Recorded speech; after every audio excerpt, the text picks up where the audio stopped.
Zambia stands at a crossroads, bridging the gap to the leadership we deserve, for governance, accountability, and prosperity.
Good evening, my name is Brian Matambo, and this is the GAP Podcast. Welcome to the GAP Podcast, bringing you news and political ideas.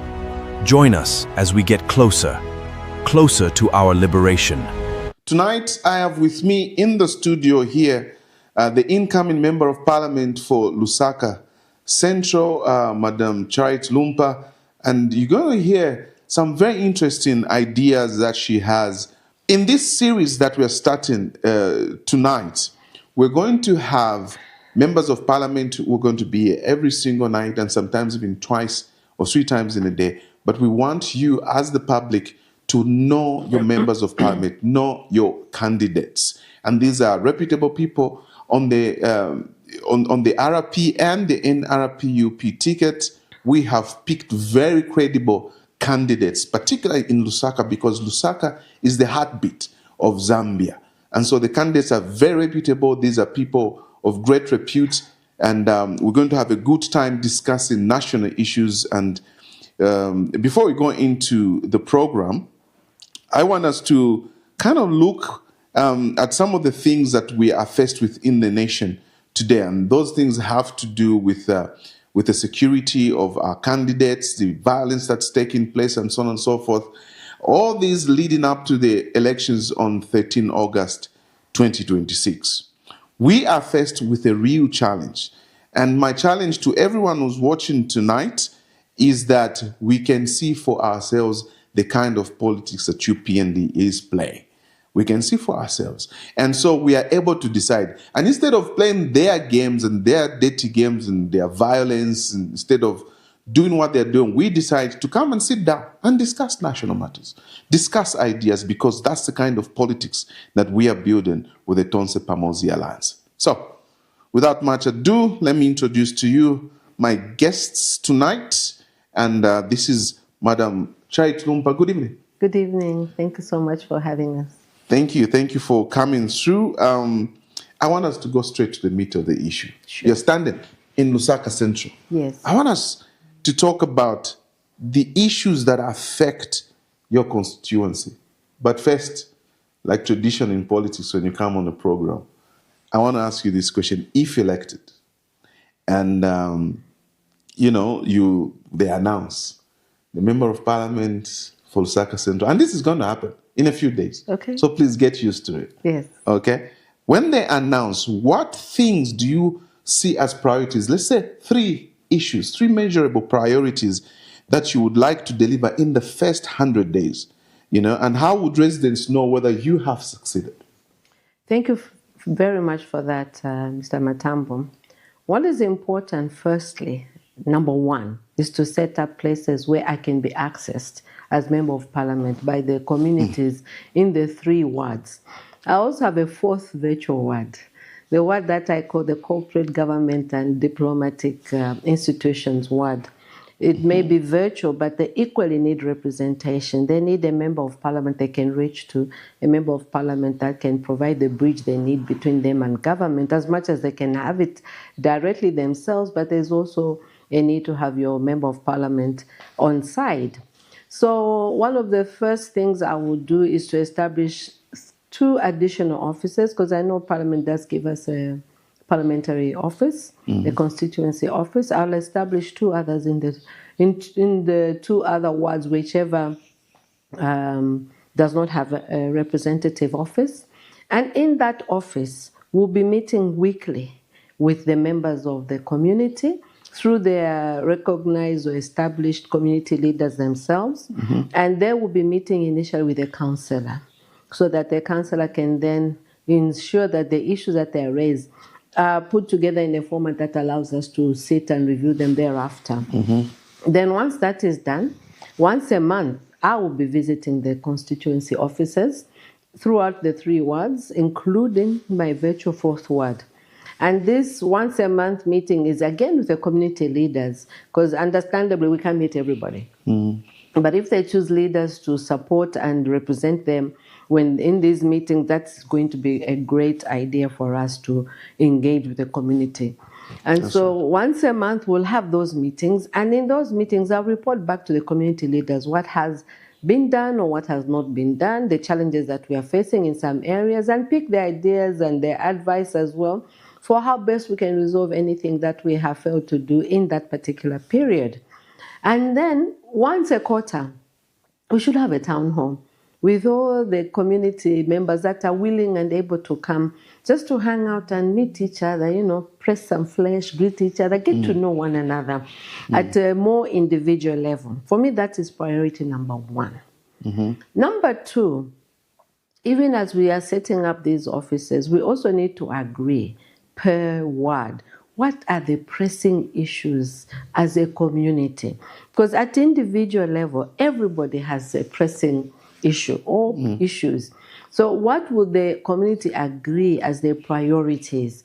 And once that is agreed, we then sit again and have that discussion on how we are going to prioritize the issues, how long it should take, ideally, and then we go and do our research, because we have to do research and see that some of the things that we said we can do, we can actually do, or if there'll be dependencies, who are we going to ask to help us? That's also very important.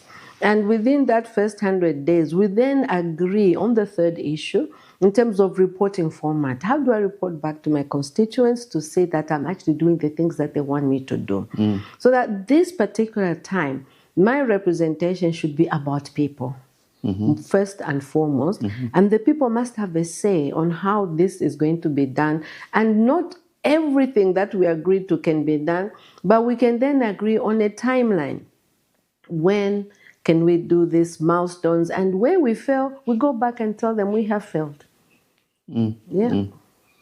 But, we are in a political dispensation where failure is beginning to be out of options. People are desperate for change. And let me ask you an area where you can measure the Lusaka Central, for example. It includes diverse communities. You have Kablonga, Independence, and Luwa wards, and they all have different priorities. They have different priorities. And how would you ensure that development is shared fairly? Because these people the voters, and they are watching, the voters will judge you based on whether you have delivered to them in their ward. So how would you ensure that development is shared fairly in all wards rather than concentrated maybe in Kablonga ward? And that's a good question. Because I think people focus so much on Bauleni alone, and it's an important section in our constituency here in Lusaka Central. But it's not the only one. That's what I keep saying as well, that each ward has equal importance. The fact that Baulen is more populous than the others is really appreciated, but that's where you also find the most challenges as well, because it's more like an unplanned settlement and there's more that needs to be done there. We need to sit with the various constituents in each ward and agree what is their priority. I have to keep insisting on that, because I can go in and tell them this is my priority, but it may not align with what their priorities are. And in each ward, once we receive the community's priorities according to how they collectively have agreed to them, then we can say this is how we're going to move and this is how we're going to measure our success, track any development. But most importantly is to give information back. You say failure is not an option. It is an option. We can't promise that, unless it's a new utopian world, we can't promise everything will be perfect. There will be things we can and things we cannot do, especially those things that have dependencies outside the MP's office, where you need dependency from Ministry of Lands, Ministry of Water Development, where you need dependencies from Lusaka Water and Sewerage, from ZESCO, for example. We may not always have those things in our control, but at least we'll give it our best shot. And we can go back and say, we tried this, it didn't work. Can somebody else give us another idea of how we can do it? Or this is what we think we should do. I think the days of promising things to the electorate that we can do, come hell or sunshine, even though you know we can't, is not going to be accepted by the people anymore. And we've kept encountering that even on the ground. You know, now they said, no, now we are just tired of people making fake promises to us and never coming back. You only see them after 5 years. Are you going to be coming back? I've just told you, weekly, monthly, quarterly. Are you going to stick to that? I intend to. I think some of my commitments are coming from my corporate background, where we understand that as a leader, you work through people. And without the people, there's very little success you can have. So I have to. It's mandatory for me. There are challenges that Lusaka Central has, and I've lived here for a long time, so I know. Traffic, for example, traffic congestion. You have challenges with water. You have challenges with drainage and waste management. You know, and infrastructure is aging now. You know, what are I see old houses. That could even begin to be a problem to the people living in their houses. Sure. What are your thoughts on these things? What's your plan? How do you plan to approach these things like congestion, poor roads in areas like Chalala, for example, poor water in Woodlands and Bedford and Chalala, and there's no piped water in Ibex. Everybody in Ibex uses boreholes. How do you plan to approach these issues? I think I've already answered that question previously, but just to reiterate, it's important that we call in all our stakeholders. That's very important. When you look at roads, an MP won't build a road, okay, especially a main artery road. We can support feeder roads through CDF, but a main artery road is very difficult. So if I look at, for example, what road can I cite? In the ring road, for example, in the area that falls with the, I think we need more lanes than the two that they have. And we can go and sit with RDA and say, what are your plans around that? And then we see... And lobby. And lobby, And then we see those huge tracts of land between the road and the neighborhood on the extreme side. I think if you're facing, I don't know which is north, when you're facing going towards Tam, there's this where the pylons pass. Then we go and speak to ZESCO. How else can we do this same thing without having this pylon? So we can use that area then for more road networks or increasing the width of the road.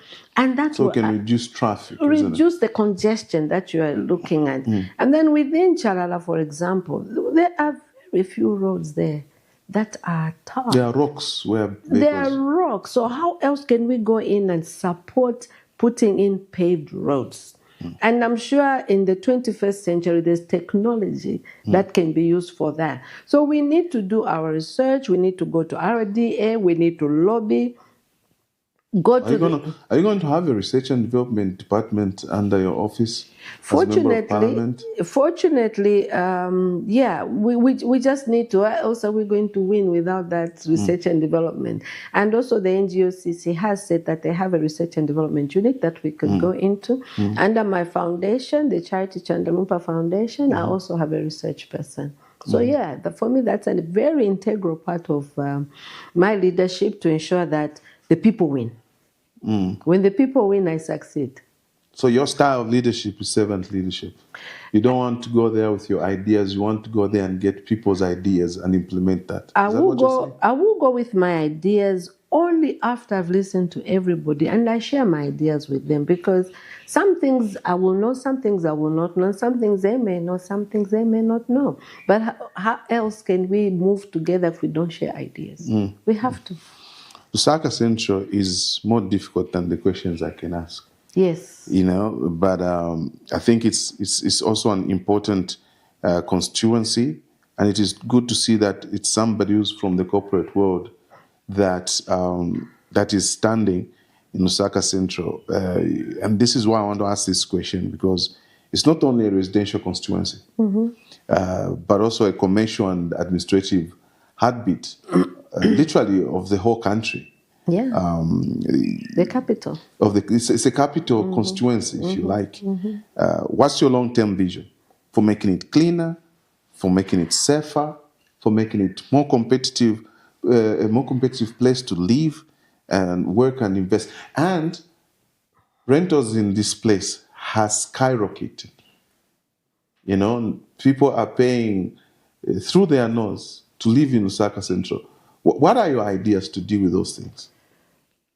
I chair a board called Lusaka, My Beautiful City, okay, which is a voluntary one, where we go in to see and share ideas on how best we can make this city back to its glory days of being the Garden City, the most beautiful city in Zambia. And one of the things that I've also done is share a thought.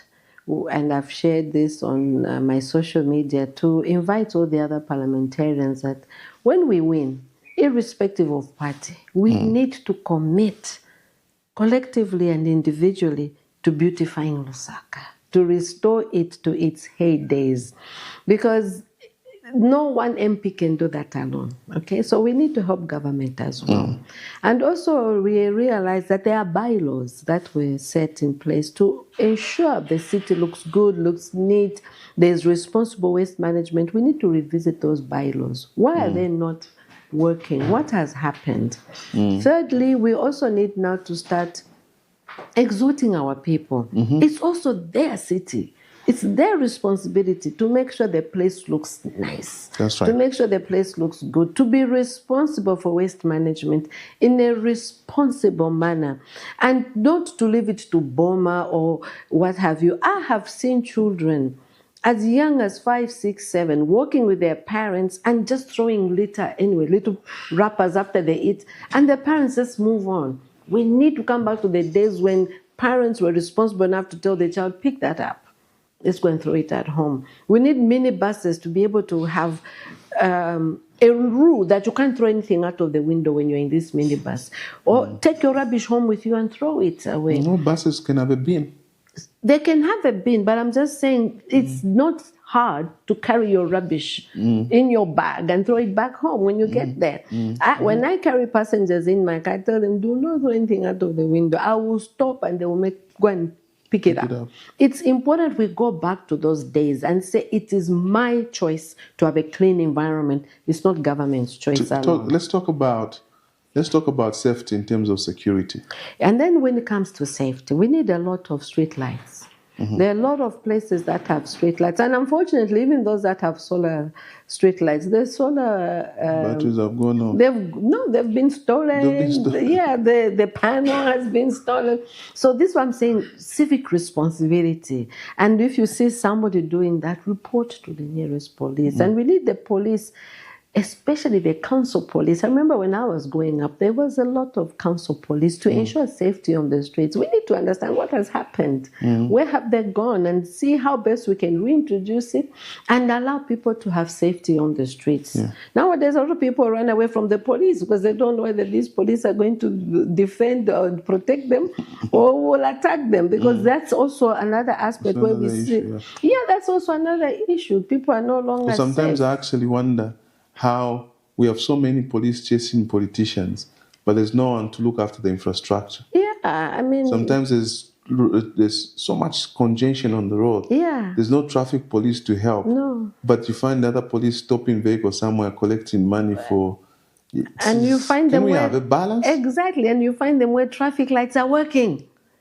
Why do you need a policeman or a woman at the traffic light section where the traffic lights are working and where others are not working? There's no police. Then we also need police stations that are renovated, looking good, like Lusaka Central Police. We need to find a way of upgrading that whole place and ensuring that the police, who are also human, have a nice, safe working place as well. Proper furniture. Proper furniture. You know, it's a sorry sight when you see what's happening in these police stations.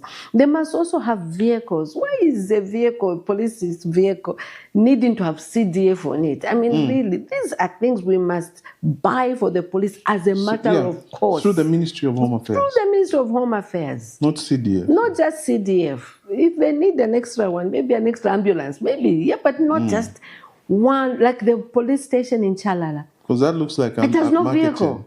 It has no vehicle. They put in CDF on all the vehicles. Looks like marketing. And then CDF. the next thing you see it's upturned in a road traffic accident. And so what happens?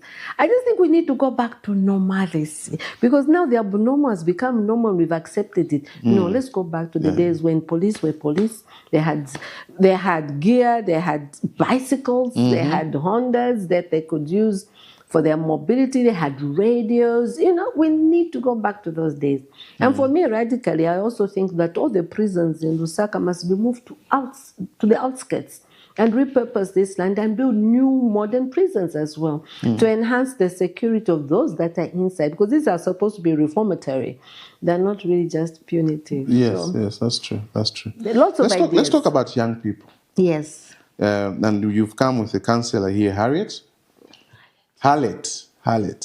So Harriet is standing in one of the wards. Independence Ward. Now, many young people and small businesses say they struggle to access government support. Okay, they struggle to access CDF. I'm talking about CDF. I think it's easier for the police to get a CDF vehicle than for youth to get a CDF support to start that world in business and so on and so forth. What practical changes would you advocate to make these opportunities more accessible and transparent? Maybe let me start with you, Honorable, and then you can show the ball to Harriet. Yeah. For me, the youth are very dear to my heart because I was once a youth and the world was there before me as as a young lady waiting to take on the world and put my mark on the world, So I understand what it feels like to have all these credentials, all these qualifications, but unable to actually find a job. Yeah. So we need to find a way of helping them recalibrate, okay? Maybe give them new skills, maybe give them, help them develop new skills, help them to find not the normal blue, white collar jobs, but to become employers themselves by starting a business. Yeah. In the developed world, a lot of societal challenges are actually handled by the citizens themselves. They go out and say, let's resolve this. And they set up businesses around that. And in the end, they actually make a living. And from making a living, their businesses grow. They can also employ others. That's right. I think that's a mentality we need. And maybe as a corollary to this, we need also to revisit our educational system, our educational curriculum, and see how it aligns with the corporate world in terms of the skills that are needed. So perhaps we channel people who have the skills the corporate world needs today, or tomorrow, not the skills of yesterday, just as an aside. But we need to get the youths together, initially start them off as cooperatives, and then as they grow, they can branch out on their own. I have what I call the youth cooperative service, which I call the Small Business Zambia. They're two different things, but together they work. And the Small Business Zambia and the youth cooperative is about come together, plumbers, bricklayers, tailors, what have you, that can actually give services in the wards that they belong to. We create a directory. Whoever in the ward needs a plumber, who needs a bricklayer, there's a directory within the constituency, within the ward that they can use and call up these youths. They can help them do the jobs that they want, and they get paid for it, and keep the money within the ward. And as the ward grows, so do the people grow. I like that, and also help them to see how best we can resolve this waste problem, block drainages. We try and lobby for them. I have a network I can call on to bring in funding from outside Zambia as part of my foundation, for example. We can use that experience to help them actually do things that will make them become productive. I like the idea of a directory for small businesses. Yeah, for small businesses. If you talk to me nicely, I might just tell some of the people in my team to help you develop maybe an app where people can just go and look for a plumber, they can find.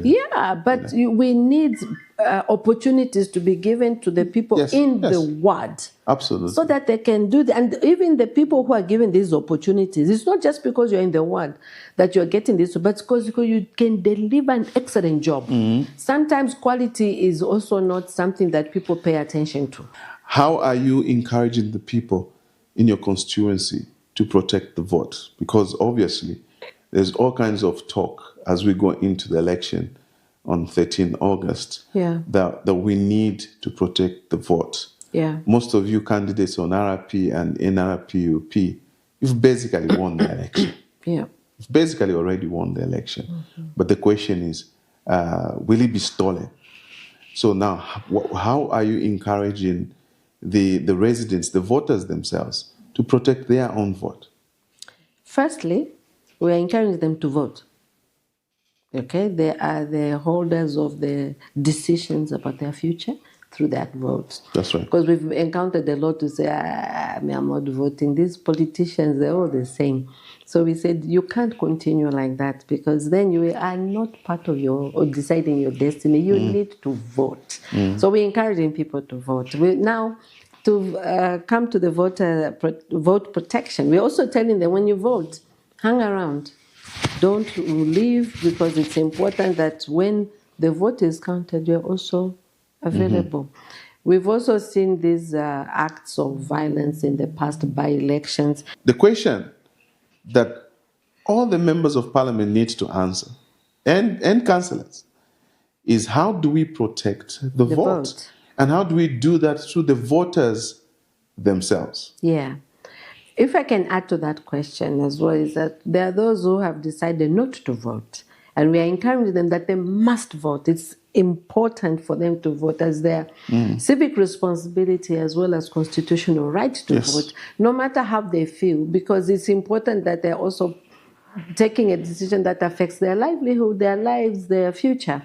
And when it comes to the day of voting, we've told them not to leave. They must wait until the vote is counted, and counted in a manner that allows all of us to see that it is transparent. And then once the Gen 20 is posted on the window, then we can all leave. Yes. No, that's very important. And as we come to the end of this interview, we have to keep it short so people can, pay attention. So as we come to the end, I think the emphasis for our voters out there is that when you vote on 13 August, don't go home. The job of protecting that vote is yours. You must protect the vote. It's your responsibility. If you stay very far from the polling station, carry lunch. If you stay nearby, when you vote, you can go home, have your meal, and come back. Come and protect your vote. It is very important. Don't let anybody steal your vote or manipulate your vote. It's very important. We have to protect the vote. We are not saying you cause violence or you cause a sin, but you have to be there to demand that the right thing is done. But here's the end game. On that day, once they post that the Gen 20 form, take a photo and share it everywhere. On WhatsApp, on Facebook, on Instagram, on everywhere you can share it. Send it to people. Send it via email. Share it. Because we want to make sure that you know what other people have voted in other constituencies, and other people also know how your constituency and your polling station has voted. And that way, it will make it very, very difficult for those who want to manipulate numbers in the server to do it, because the whole world will be looking at the real numbers from those Gen 20s. So thank you so much for joining the Gap podcast tonight. We'll see you in the next episode. If you want your voice heard, please watch our podcast on different platforms and give your views.